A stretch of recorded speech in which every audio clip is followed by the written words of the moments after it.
সূরা আন-নাবা। রহমান রহিম আল্লাহ তাআলার নামে।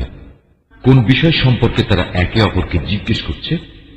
তারা কি সেই গুরুত্বপূর্ণ মহাসংবাদের ব্যাপারে জিজ্ঞাসাবাদ করছে, যে ব্যাপারে তারা নিজেরাও কোনো একমত পোষণ করে না? না, তা আদৌ ঠিক নয়।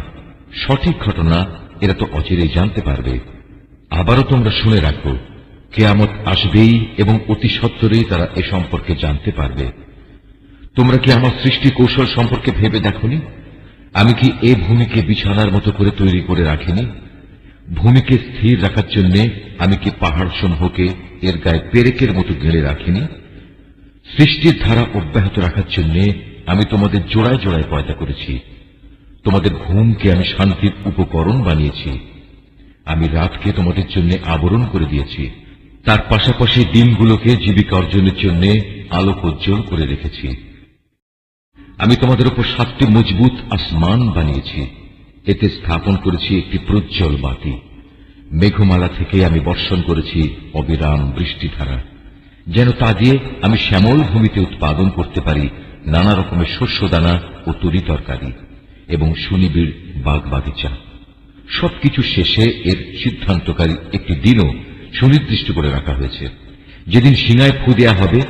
প্রলয়ঙ্করী ফুঁর সাথে সাথে তোমরা দলে দলে আসবে, যখন আসমান খুলে দেয়া হবে এবং তা অনেকগুলো খোলা দরজায় পরিণত হয়ে যাবে। পর্বতমালাকে সরিয়ে দেয়া হবে এবং তা মরীচিকার মতো হয়ে যাবে। নিশ্চয়ই জাহান্নাম পাপীদের জন্য এক গোপন ফাঁদ। বিদ্রোহীদের জন্য তা হবে নিকৃষ্টতম আবাসস্থল। সেখানে তারা কালের পর কাল ধরে পড়ে থাকবে।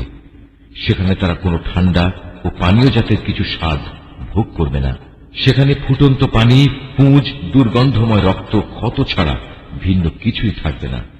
এ হচ্ছে তাদের যথাযথ প্রতিফল, কারণ এরা হিসাব নিকাশের দিন থেকে কিছুই আশা করেনি, বরং তারা আমার নিদর্শনসমূহকে মিথ্যা প্রতিপন্ন করেছে।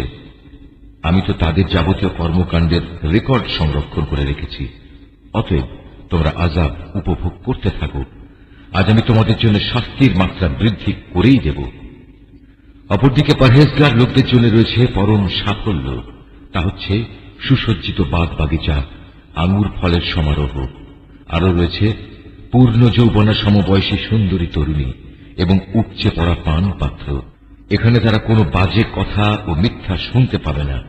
তোমার মালিকের তরফ থেকে এটা হচ্ছে তাদের জন্য যথাযথ পুরস্কার।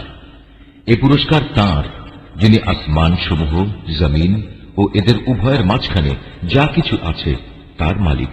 দয়াময় আল্লাহ তাআলা, তার সামনে কেউ কথা বলার ক্ষমতা রাখে না।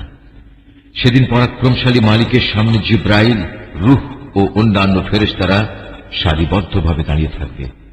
করুণাময় আল্লাহ তাআলা যাদের অনুমতি দেবেন, তারা ছাড়া সেদিন অন্য কেউই কথা বলতে পারবে না, এবং সে অনুমতিপ্রাপ্ত ব্যক্তিও যখন বলবে তখন সঠিক কথাই বলবে। এদিনটি সত্য, তাই কেউ ইচ্ছা করলে এখনো নিজের মালিকের কাছে নিজের জন্য একটা আশ্রয় খুঁজে নিতে পারে। আমি আসন্ন আযাব সম্পর্কে তোমাদের সতর্ক করে দিলাম। সেদিন মানুষ দেখতে পাবে তার হাত দুটি এদিনের জন্য কি কি জিনিস পাঠিয়েছে। এদিনকে অস্বীকারী ব্যক্তি তখন বলে উঠবে, ধিক এমন এক জীবনের জন্য। হায়, কত ভালো হতো যদি মানুষ না হয়ে আমি আজ মাটি হতাম।